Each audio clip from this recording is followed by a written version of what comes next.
बिस्मिल्लाहिर्रहमानिर्रहीम, अस्सलाम वालेकुम। मैं हूं करामत मुगल और मेरे साथ हैं ईसा नकवी। नकवी साहब, अली अमीन गंडापुर साहब कहते थे कि मैं चोरों के साथ मुफाहमत नहीं करूंगा, फॉर्म 47 वाले वज़ीर आज़म को कबूल नहीं करूंगा।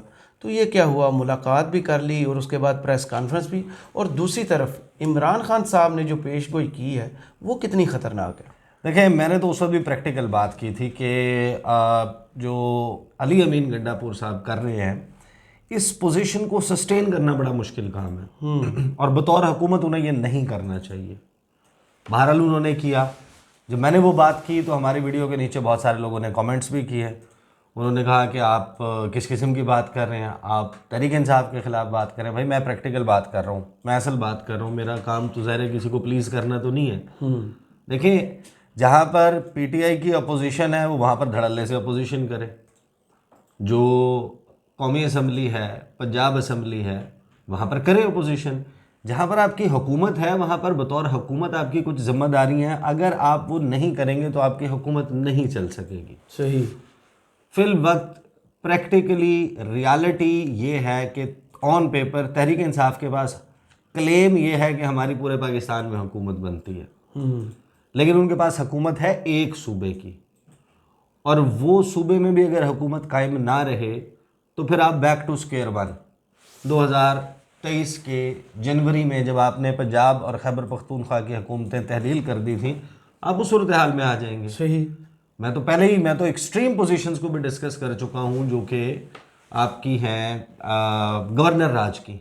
असल बात और असल ख़तरनाक बात वो है जो इमरान खान ने की है। देखिए, उन्होंने जो पेशगोइयाँ की थी वो सारी की सारी तकरीबन दुरुस्त साबित हुई, और उसके नतीजे में जो हुआ है उसके बाद अब वो जो अगली पेशगोई कर रहे हैं वो बड़ी ख़तरनाक है। सही। अगर वो सूरत हाल दुरुस्त साबित होती है, ऐसा ही हो जाता है, तो फिर क्या होगा, ये क्वेश्चन है। देखें, जब अली अमीन गंडापुर साहब बने वज़ीर आला जी, उन्होंने जाके खान साहब के साथ मुलाकात की जेल में, काबीना उनकी उन्होंने फाइनलाइज़ की, बाहर आए, बाहर आके उन्होंने गुफ्तगू की। उन्होंने कहा कि चोरों के साथ मुफाहमत नहीं होगी, वाजबी सा राब्ता रखेंगे। उन्होंने प्राइम मिनिस्टर की हल्फ बर्दारी और प्रेसिडेंट की हल्फ बर्दारी में शिरकत से इनकार किया। उन्होंने कहा कि फॉर्म 47 वाले वज़ीर आज़म को नहीं मानते। उसके बाद ज़ाहिर है कि आपको पता है कि इलेक्शन कमीशन से कुछ चीज़ें मूव हुई, तो किसी ने मशवरा दिया होगा देने वाले ने गंडापुर साहब को कि आप ये ना करें। आपकी जो है वो वजारत आला आपकी अपनी सीट पे खड़ी है, अगर आपको अपनी सीट से नाअहल कर देंगे तो आपकी ना वजारत आला रहेगी ना कुछ। आपको कोऑपरेट करना है, कॉन्स्टिट्यूशन और उसके तहत कुछ चीज़ें हैं जिन मामलात पे आपने करना है। अब ये है सो है। सही। उन्होंने जो मुलाकात की, उस मुलाकात में जो चीज़ें डिस्कस हुई और फिर वो जो बाहर आके उन्होंने प्रेस कॉन्फ्रेंस की, वो नरेंद्र मोदी का जुमला है ना, वाह क्या सीन है। तो एहसन इकबाल साहब और गंडापुर साहब खड़े होके और अमीर मुकाम ये लोग प्रेस कॉन्फ्रेंस कर रहे हैं, और जो उसमें तफसील उसकी प्राइम मिनिस्टर ऑफिस ने जारी की है उस मीटिंग की, कुछ जुजियात जो बाहर आई हैं वो बड़ी इंटरेस्टिंग हैं, इम्पॉर्टेंट हैं। उसके पैराए में देख लेते हैं। देखिए, जब आसिफ अली जरदारी हल्फ उठा रहे थे उस वक्त अली अमीन गंडापुर उस तकरीब का बायकॉट करके एक एहतजाजी मुजाहरे को लीड कर रहे थे, और वहाँ पर उन्होंने जो गुफ्तगू की थी वो तहरीक इंसाफ का बतौर जमात मौक़िफ़ तो है, लेकिन जब वो वज़ीर आला खैबर पख्तूनख्वा उस मौक़िफ़ को बतौर हुकूमत लेंगे तो सूरत हाल बिगड़ेगी, ख़राब होगी, और उसके नतीजे में तहरीक इंसाफ के ऊपर मज़ीद मामलात जो हैं वो होंगे ख़राब। तो उन्होंने जाके मुलाकात की। 2-3 मामलात थे अहम।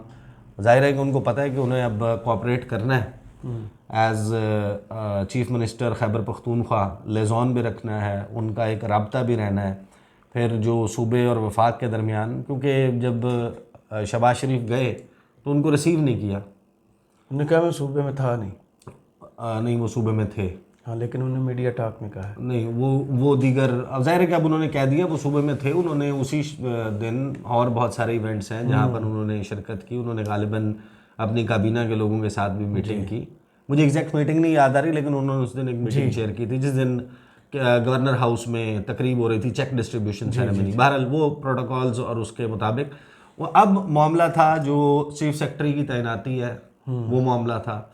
फिर गंडापुर साहब के अडयाला जेल जाने के ऊपर भी पाबंदी लग गई, उनको भी ख़त लिख दिया गया कि आप आके मिल नहीं सकते।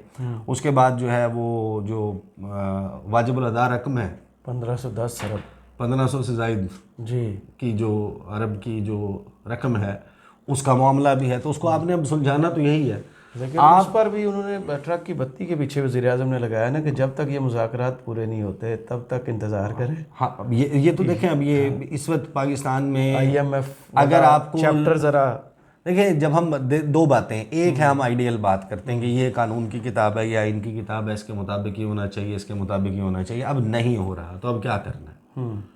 तो अब यही करना है कि मुलाकात करनी है।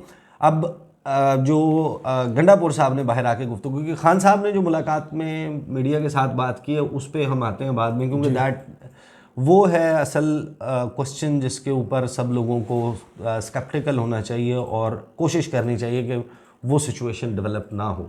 सही। फ़िलहाल हुकूमत, नून लीग, पीपल्स पार्टी, ये सारे लोग वो हर काम कर रहे हैं कि जिससे सिचुएशन जा उसी तरफ रही है। अब जो मुलाकात हुई उस पर गंडापुर साहब ने क्या कहा, उन्होंने कहा कि वज़ीर आज़म ने ताउन का यकीन दिलाया और मुतालबात तस्लीम किए। इस्लामाबाद से खबर जारी होती है, वज़ीर आला खैबर पख्तूनख्वा अली अमीन गंडापुर ने वज़ीर आज़म शहबाज शरीफ से मुलाकात के बाद कहा है कि वज़ीर आज़म से मुलाकात मस्बत रही, उन्होंने ताउन का यकीन दिलाया और मुतालबात भी तस्लीम किए। वज़ीर आज़म ऑफिस के मुताबिक वज़ीर आज़म शहबाज शरीफ से वज़ीर आला खैबर पख्तूनख्वा अली अमीन गंडापुर की मुलाकात हुई। वज़ीर आज़म ने वज़ीर आज़म हाउस आमद पर वज़ीर आला खैबर पख्तूनख्वा का खैर मकदम किया। मुलाकात में वज़ीर ख़ारजा इसहाक़ डार, वज़ीर दिफ़ा ख्वाजा आसिफ, वफाकी वज़रा अहसन इकबाल, अमीर मुकाम और आला सरकारी अफसरान भी मौजूद थे। वज़ीर आज़म ऑफिस के मुताबिक वज़ीर आला खैबर पख्तूनख्वा ने वज़ीर आज़म को सूबे के इंतज़ामी उमूर से तफसीली आगाह किया। मुलाकात के बाद वफाकी वज़ीर मनसूबाबंदी अहसन इकबाल के साथ मीडिया से बातचीत करते हुए वज़ीर आला खैबर पख्तूनख्वा ने कहा कि वज़ीर आज़म से तमाम उमूर पर मस्बत अंदाज में बातचीत हुई है। उन्होंने कहा कि वज़ीर आज़म ने माली मुश्किलात से आगाह किया, ऐसा कोई मुतालबा नहीं करेंगे जो वफाकी हुकूमत के लिए नामुमकिन हो। वज़ीर आज़म ने यकीन दिलाया कि सूबे के वाजिबात अदा करेंगे, क्योंकि इन्होंने कह दिया था कि आप मांगे वाजिबात, आप पैसे मांगे वो नहीं मिलते तो अदालत जाएँ जी, अदालत लेके जाएं मामला। अब अदालत लेके जाएंगे वो मामला तो सूबे के और मरकज़ के दरमियान कन्फ्रंटेशन होगी। उस सूरत में IMF के साथ आपका लॉन्ग टर्म प्लान कैसे होगा? उस सूरत में आपको जो पैसे दरकार हैं, इन्वेस्टमेंट आप जो सीख कर रहे हैं चाइना या दीगर जगहों से, सऊदी अरब से, UAE से, कतर से, वो कैसे होगी? क्योंकि बहुत सारे जो प्रोजेक्ट्स हैं वो तो खैबर पख्तूनख्वा में होने, बलूचिस्तान में होने, इन्वेस्टमेंट तो वहाँ पर आनी है। यहाँ पर मारगला की पहाड़ियों पे तो कोई प्रोजेक्ट नहीं होने लगा, वो तो सारे उन इलाकों में होने हैं। तो ये है बड़ा एक इस वक्त टाइट रोप है जिसके ऊपर तहरीक इंसाफ चल रही है और बड़ा मुहतात होकर इसमें चलना पड़ेगा। बतौर सियासी जमात वो जितना भी अपना मौक़िफ़ एक्सट्रीम पे लेके जाते हैं, वो एहतजाज करते हैं, वो जो कुछ करते हैं, लेकिन जब वो हुकूमत के तौर पे ये करेंगे तो मेरे ख्याल में दैट विल हैव रेपरकशंस और आपके पास एक केस बन जाएगा जिसमें आप तहरीक इंसाफ की हुकूमत जो है उसके हाँ उसके लिए बहुत मुश्किलात हो सकती हैं। अच्छा, अली अमीन गंडापुर ने क्या कहा? उन्होंने कहा कि वज़ीर आज़म से मुलाकात में बानी PTI से मुलाकात का मामला भी उठाया। मैंने बताया कि सेनेट इलेक्शन से मुतल्लिक बानी PTI से मुशावरत करनी है। वज़ीर आज़म ने यकीन दिलाया कि मेरी जल्द बानी PTI से मुलाकात कराई जाएगी। फिर वज़ीर आला ने कहा कि वज़ीर आज़म से कहा कि बानी PTI से सियासी इंगेजमेंट ज़रूरी है, सियासी इंगेजमेंट होगी तो सियासी मसाइल हल होंगे, that is the key point. बिल्कुल ये देखिए, रास्ता निकालना होगा और रास्ता बनाना होगा। इसके अलावा अब लड़ाई अनफॉर्चुनेटली वहाँ पर आ गई है जहाँ ये एक मोर्टल कॉम्बैट बन गई है, जहाँ पर फ़तह और शिकस्त के पैमाने ये हैं कि अगर एक शख्स जीतेगा तो दूसरा शख्स हारेगा नहीं, दूसरा शख्स मारा जाएगा। इस पोजीशन में फिर कोई भी फरीक जो है वो सरेंडर करने के लिए तैयार नहीं होगा। तो इसको सियासी लड़ाई जो है वो तक महदूद रखा जाए तो ज़्यादा बेहतर है। अच्छा, ये जो उन्होंने कहा है कि इंगेजमेंट होती हुई नज़र नहीं आ रही, क्योंकि उमर अयूब ने इस खदशे का इजहार किया है कि एक तो जो वो कहते हैं कि हमारे साथ हमारी 180 नशस्तें बनती थी, 81 बनती थी, हमें फॉर्म 45 हमारे पास मौजूद हैं, फॉर्म 47 पे रिज़ल्ट चेंज कर दिया, 70 अरब रुपए लगाए इलेक्शन पे, 25 रुपए की बॉल पॉइंट से उसको ओवरराइट कर दिया उसके रिज़ल्ट को। उसके बाद वो कहते हैं कि एक तो हमारी वो कम की गई, फिर हमें ख़वातीन की मखसूस नशस्तें भी नहीं दी गई। अब वो ये खदशा ज़ाहिर कर रहे हैं कि मज़ीद कोई हल्के वहाँ पर रीकाउंटिंग करके वहाँ पर तहरीक इंसाफ से 20 मज़ीद नशस्तें छीनने का मंसूबा है वापस। हाँ, वो ये कह रहे हैं कि वो भी जैसे अब्दुर्रहमान कांजू वाला केस अभी चल रहा है, हाँ वो चल रहा है। और जाहिर है नोटिफिकेशन होने के बावजूद, क्योंकि बहुत सारे लोग ये चमगोइयाँ भी कर रहे हैं ना कि हो सकता है कि हाँ लाहौर के कुछ हल्के खुल जाए, नवाज शरीफ साहब का हल्का वो खुल जाए, दावा किया नजम सेठी साहब ने। ओन चौधरी का खुल जाए, और भी लोग हैं जिन्होंने ये किया दावा। हाँ, तो वो वहाँ से जब जाहिर है कि इनके पास अददी तौर पे लोग निकलेंगे तो कुछ ऐड भी तो करने हैं। 2/3 मेजॉरिटी तो रखी। हाँ, तो उधर से तहरीक इंसाफ के भी कुछ हल्के फारिग हो जाएंगे और इधर से इनके कुछ हल्के फारिग हो जाएंगे, तो उसके बाद कहेंगे कि तो दोनों तरफ है, तो फिर तो हल्के हल्के खेलते रहेंगे। हाँ, तो ये सूरत हाल अब है, अब इसी तरीके से है। अच्छा, फिर उन्होंने क्या कहा, उन्होंने कहा कि वज़ीर-ए-आज़म ने मुझे कहा है कि सूबे ने आपको मैंडेट दिया है। शहाब खान के हवाले से वज़ीर-ए-आज़म ने कहा कि जो टीम लाना चाहें लाएं, चीफ सेक्रेटरी और दीगर उसके हवाले से। फिर अली अमीन गंडापुर ने कहा कि हमारे ख़त का मतलब ये नहीं था कि IMF पाकिस्तान को रकम अदा ना करे। अच्छा, ख़त में यही था कि उसमें उन्होंने कहा था कि इस ख़त लिखने का बिल्कुल ये मकसद नहीं है कि पाकिस्तान के साथ जो इंगेजमेंट प्रोग्राम है उसके ऊपर असर अंदाज हुआ जाए, लेकिन हमारी ये शराइत है। अब मामला ये है कि आपको ये अब आके अब पोजीशन जो अली अमीन गंडापुर ने पोजीशन ली थी ना स्टार्ट में, वो पोजीशन नहीं लेनी चाहिए थी।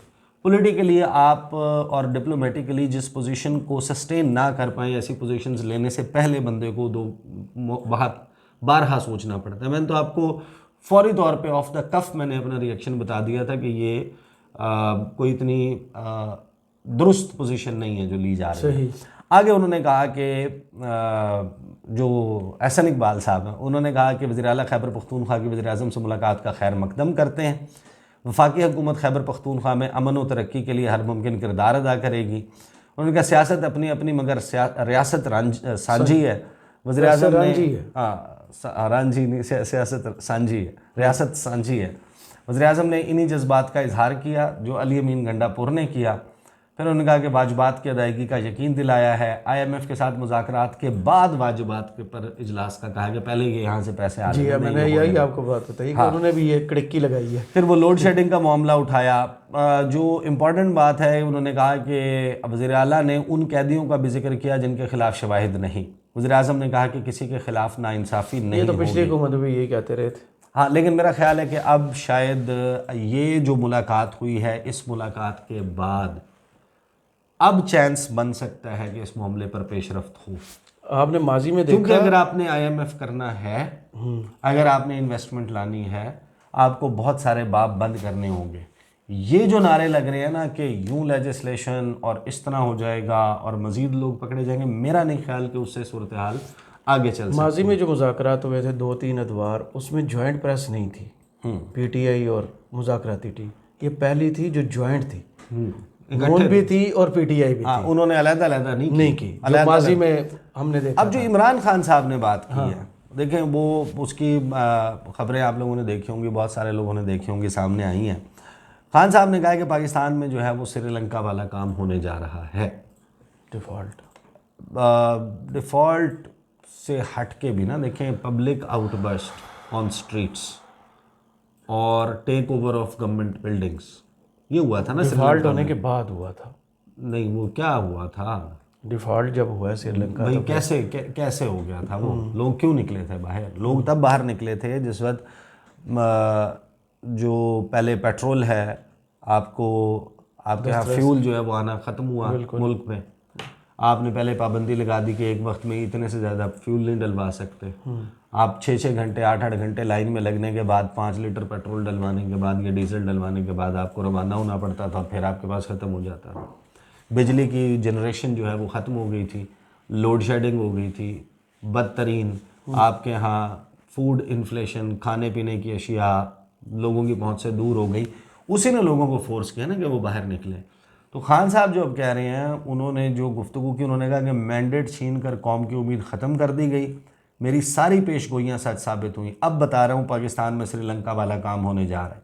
अब महंगाई में इजाफा होगा और आवाम बाहर निकल आएंगे। डील की कोई बात नहीं हो रही, वकला तक से मुलाकातें बंद कर दी गई हैं, पुरअमन एहतजाज का सिलसिला जारी रहेगा। हम इंतखाबात में धांधली के ख़िलाफ़ सुप्रीम कोर्ट भी जाएंगे।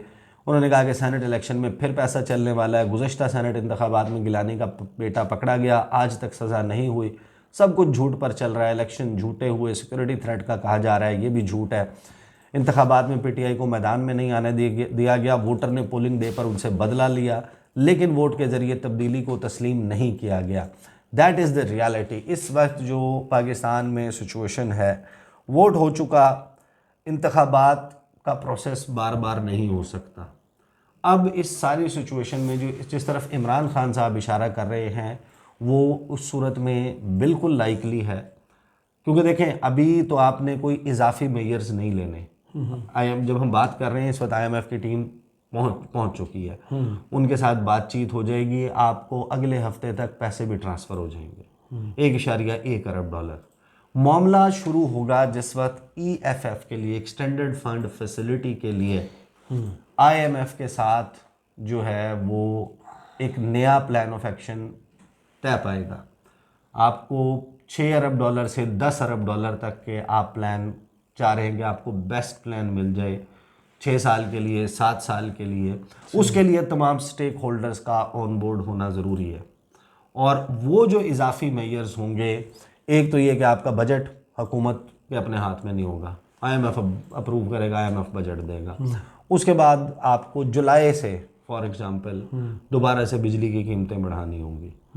असल मामला ये है कि हुकूमत उस प्लान के ऊपर जो इम्प्लीमेंटेशन है उसके फेज़ में अगर ये सारी मारामारी की सिचुएशन चलती है, फिर तो जो खान साहब कह रहे हैं एग्जैक्टली वही होगा, क्योंकि ये चीज़ें आउट ऑफ कंट्रोल हो जाएंगी। आपको रास्ता निकालना है और रास्ता निकालना पड़ेगा। ये वो बात है जिसके ऊपर हम इतने अरसे से कह रहे हैं कि भाई सबको 2-2 स्टेप पीछे होना पड़ेगा, कोई रास्ता निकालना पड़ेगा, वरना फिर सिचुएशन जो है वो फिर किसी के कंट्रोल में भी नहीं रहेगी। सही जाहिर है कि लोगों क्या जो इस वक्त एक पेशेंस थ्रेशोल्ड है वो मैक्सिमम लेवल के ऊपर आ चुका है, और जो महंगाई का और इसका आलम है ये बरकरार रहता है। जो गैस के बिलों से हम गुजर चुके हैं, जो बिजली के बिल अब सर के ऊपर मंडला रहे हैं, लोगों की जमा पूंजी खर्च हो चुकी है, अब उनके पास रास्ता और चारा कोई नहीं है। तो ये वो सिचुएशन है जिसको अवर्ट करने के लिए मेरा ख्याल है कि गंडापुर साहब को ये मशवरा दिया गया, उन्होंने वो कर भी लिया। PTI अपना एहतजाज भी जारी रखेगी। अगर ये डिलीवर नहीं कर पाते, जो किसी सूरत नज़र नहीं आ रहा, उसके बाद यही होगा ना कि इवेंचुअली फिर हल्के खुलेंगे। सही हल्के खुलेंगे, ये हुकूमत जो है वो किस तरीके से चल सकती है। तो देखते हैं, अभी सिचुएशन तो फंसी हुई है। लेट्स सी कि खान साहब जो कह रहे हैं एवरीवन शुड होप कि वो सिचुएशन ना हो, लेकिन फ़िलहाल हुकूमत ऐसे तेवर उसके नज़र नहीं आ रहे, ऐसे मूड में नज़र नहीं आ रही। वो लगता यही है कि मामलात गेम ख़राब ही होगी, बेहतरी की फ़िलहाल उम्मीद कोई नहीं है। सही, बहुत शुक्रिया ईसा नकवी आपके तजिए का। कमेंट्स बॉक्स में ज़रूर बताइएगा ये वीडियो आपको कैसी लगी। इजाज़त दीजिए, अल्लाह हाफ़िज़।